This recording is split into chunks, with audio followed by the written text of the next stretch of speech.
안녕하세요, 강사입니다. 오늘은 주식 고수되기 9번째 영상을 촬영 중에 있는데요. 오늘 영상의 주제는 정배열이에요. 여러분들 정배열 많이 들어보셨죠? 주식은 정배열에서 매수해야 된다. 정배열이 상승 추세니까 주식은 꼭 역배열에서 매수하지 말고 정배열에서 매수하라.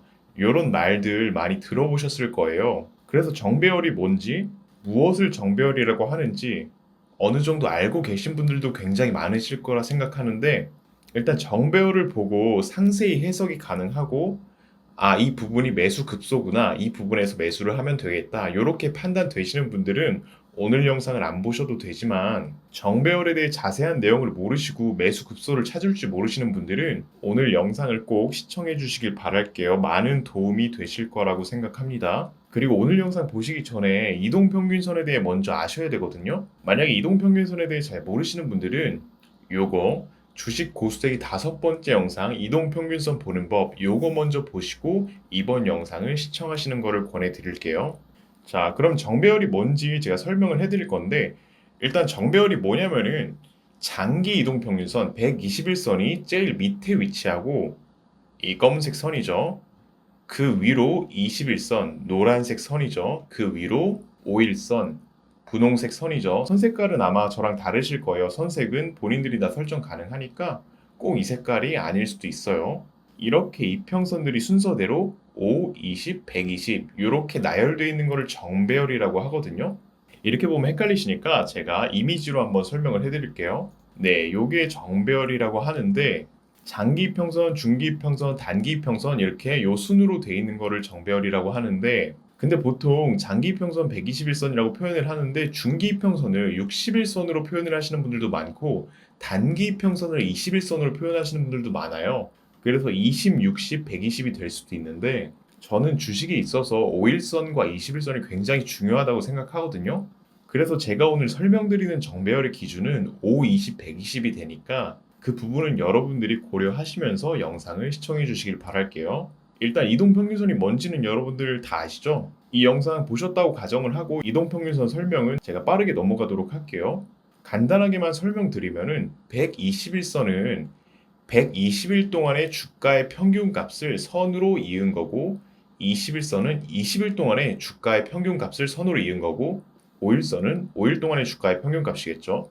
자, 그러면 정배열이 대체 어떤 부분이 좋고 왜 정배열이 상승 추세고 대체 왜 정배열에서 주식을 매수해야 되는지 그 부분을 제가 설명드려 볼 건데, 그리고 무조건 정배열에서 매수하라, 역배열에서는 절대 매수하지 말고 정배열인 주식을 보면은 무조건 매수하라, 이런 뜻은 절대 아니에요. 다만 정배열은 상승 추세를 타기 시작한 주식이기 때문에 상승 추세의 흐름이 쉽게 꺾이지 않을 가능성이 높다. 이 점 여러분들이 참고해 보시고요. 자, 그럼 이 정배열이 대체 어떤 의미를 갖냐면은, 여러분들 이평선이 이렇게 있고 주가가 요 정도 위치에 이렇게 위치해 있어요. 이 의미를 해석해 보면은 정배열은 5일선 아래, 21선 아래, 121선이잖아요. 그 뜻은 즉 뭐냐면은 120일 동안의 이 주식의 평균값보다 20일 동안의 주식의 평균값이 더 높은 거죠. 그리고 20일 동안의 주식의 평균값보다 5일 동안의 주식의 평균값이 더 높은 거예요. 이게 무슨 의미냐면은 물린 사람이 적다는 얘기거든요. 즉 이 주식의 저항이 적다는 의미이기도 한데, 121선이 120일 동안의 주가의 평균값이긴 한데, 그 의미가 이 주식을 120일 동안 매수한 사람의 평균 단가라고도 볼 수 있거든요. 그러니까 이 주식을 120일 동안 매수한 사람의 평균 단가는 현재 여기에 위치해 있는 거죠. 자, 그러면 120일 동안 이 주식을 매수하신 분들은 지금 큰 수익권이죠. 주가가 여기 있으니까. 자, 그러면은 최근 20일 동안 주식을 매수한 중기 이평선에 위치한 이 자리에도 최근 20일 동안의 주식을 매수하신 분들보다 평단보다 주가가 위에 위치해 있으니까 여기서 매수하신 분들도 지금 수익권이고, 5일 동안 매수하신 분, 단기 이평선의 평균값보다 주가가 조금 위에 있으니까 5일 동안 매수하신 분들도 어느 정도 수익권이겠죠. 뭐 당일에 매수하신 분들은 지금 요 자리겠지만 그 전에 매수하신 분들은 이런 위치에 있으니까 어느 정도 수익권이라고 볼 수 있는데요. 자, 그러면은 이렇게 대부분의 인원들이 수익권이기 때문에 이 주식이 물린 사람들이 적어가지고 주가가 상승을 해도 물리신 분들이 주식을 던지는 경우가 거의 없어요. 그렇기 때문에 저항이 적어서 이런 정배열인 경우는 주가가 상승 추세를 탔다. 이렇게 얘기를 하는 거거든요. 자, 그러면은 121선이 가장 아래에 있어야 되는 이유는 뭐냐면은 여러분들 만약에 121선이 5일선보다 위에 위치해 있어요. 이 자리에 위치해 있으면은 그리고 주식은 이 정도 위치해 있다고 가정을 해볼게요. 그러면은 이 주식을 20거래일과 5거래일 안에 매수하신 분들은 대부분 수익권일 거예요. 왜냐면 평균 단가가 여기고 주식은 지금 여기 있으니까 대부분 수익권인데 120거래일 안에 매수하신 분들은 지금 마이너스 손실인 상태죠. 그렇기 때문에 주가가 올라가려고 해도 이 121선의 저항을 맞고 주가가 올라가지 못하는 거예요. 왜냐면은 오랫동안 이 주식에 물려 있었으니까 주식이 본전만 오면은 이 120 거래일 안에 매수하신 분들이 계속 던지는 거예요. 여러분들도 잘 알고 계시겠지만 주식을 오래 물려 있으면은 본전만 와도 던지고 나가겠다. 다시는 이 잡주 쳐다보지도 않겠다. 이런 경험들 다들 한 번쯤 있으시잖아요. 그렇기 때문에 이 121선이 저항이 돼서 주가가 상승하지 못하는 거고 이렇게 깔끔하게 정배열 형태로 이평선이 유지가 돼야지 주가가 상승 추세를 탔다. 이렇게 볼 수 있는 건데요. 자, 근데 여러분들 무조건 정배열이라고 다 좋은 건 아니거든요. 이게 무슨 의미냐면은 이평선의 이격이 엄청 큰 경우도 있어요. 제가 차트를 보면서 설명해 드릴게요. 자, 여러분들 삼성전자의 차트를 가져왔는데 과거에 1월 달에 2021년 1월 달에 누가 봐도 정배열이죠. 5일선 있고 21선 있고 121선 있잖아요. 누가 봐도 정배열이죠. 근데 이런 자리에서 매수하시면은 정말 큰일 나요. 여기서 의문이 드실 수 있어요. 정배열에서 매수하면 좋다 하지 않았냐? 정배열이 상승 추세를 하지 않았냐? 이렇게 생각하실 수도 있는데 여러분들 이렇게 이평선이 이격이 벌어져 있으면은 자, 생각해 보세요. 120 거래일 안에 매수하신 분들의 평균 가격이 평균 단가가 여기에요. 그러면은 지금 엄청난 수익권이에요, 이 사람들은. 엄청난 수익권이라는 의미는 이 주식을 언제 던져도 언제 매도해도 이상하지 않은 거예요. 21선도 마찬가지고 이격이 크게 벌어져 있죠. 그러니까 지금 수익이 크게 나 있으니까 언제 어느 순간 던져도 전혀 이상할 거 없다. 매도 물량이 언제 쏟아질지 모른다. 그렇게 해석을 할 수 있거든요. 당연하죠. 여러분들 같아도 100%, 200% 수익이면은 당연히 매도하고 싶죠. 누구나 마찬가지입니다.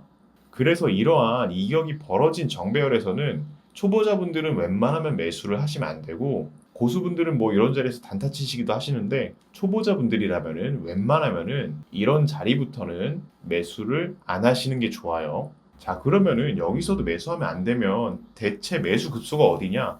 정배열 어느 자리에서 매수하면 좋냐? 요거를 제가 설명을 해드릴 건데 어디서 매수하면 좋냐면은 주가가 역배열이었다가 정배열로 바뀌기 시작한 정배열 초입에서 매수하면 좋거든요, 여러분들. 자, 그 자리가 어디냐면은 과거에 삼성전자가 이렇게 엄청 흘렀었잖아요. 코로나 때문에 삼성전자뿐만 아니라 모든 주식이 다 흘렀었는데 이 시기에 아마 모든 주식이 다 역배열로 바뀌었을 거예요. 차트를 확대해서 보면은 자, 여러분들 역배열로 바뀌었죠? 121선이 위에 있고 21선이 아래 있고 5일선이 아래 있죠. 정배열이 아니죠. 근데 이평선들이 수렴되기 시작하면서 정배열로 바뀌려는 모습을 보여줘요. 그리고 쭉쭉 볼게요.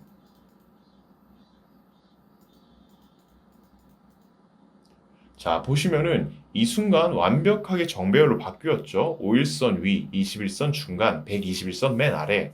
그럼 이때부터 저희가 이 주식을 매수 급소로 잡아볼 수 있는 건데 이 이후로 차트를 보면은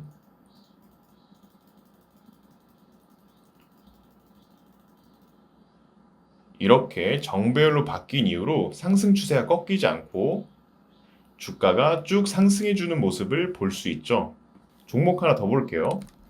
자, LG전자도 마찬가지예요, 여러분들. LG전자도 마찬가지로 역배열 동안 오랜 기간을 유지하다가 정배열로 이렇게 바뀌는 순간이 있는데 이때부터 저희가 매수 급소로 잡아볼 수도 있고 주식을 모니터링 해볼 수도 있는 거예요. 이 이후로 이렇게 상승 추세의 흐름을 보여주고 있죠. 당연히 여기서 매수하면 좋겠지만 여기서 매수하기 쉽지 않잖아요. 누구나 바닥에서 매수하고 싶고 누구나 발바닥에서 매수하고 싶어 하지만 여기서 매수하는 건 어려우니까 주가의 흐름을 보면서 정배열로 바뀌기 시작한 확실한 자리, 그런 자리에서 매수해도 충분히 늦지 않거든요. 근데 여러분들 정배열로 바뀌었다고 해도 주식이 갑자기 지수가 무너지면은 제가 항상 말씀드리지만 정배열이고 뭐고 모든 기법이고 다 소용없어요. 그냥 주가는 바닥으로 꼽는 거예요. 그러니까 항상 지수는 체크를 해주셔야 되고요. 제가 오늘은 정배열에 대해서 설명을 해드렸는데 정배열은 굉장히 중요한 내용이고 저도 주식을 항상 매수할 때 이평선이 정배열인지 반드시 체크를 하거든요. 그러니까 여러분들에게도 좋은 공부가 되셨으면 좋겠고 다음번에는 제가 역배열에 관한 영상을 찍어서 설명드릴 거예요. 역배열은 정배열과 정반대겠죠. 정배열이 5, 20, 120 이평선 순이면은 역배열은 120, 20, 5 이평선 순이에요. 한마디로 요거죠. 요게 역배열인데 역배열에서 매수하는 매매법이 좋은 거는 아니지만 역배열에서 바닥을 잡을 수도 있거든요. 제가 다음번에는 역배열에서 바닥을 조금 잡아볼 수 있는 방법들, 이런 팁들을 설명드리는 영상을 찍어서 여러분들에게 올려드릴 거니까 이상으로 오늘 영상은 마무리하고요. 영상 도움 되셨다면 좋아요, 구독 부탁드릴게요. 감사합니다.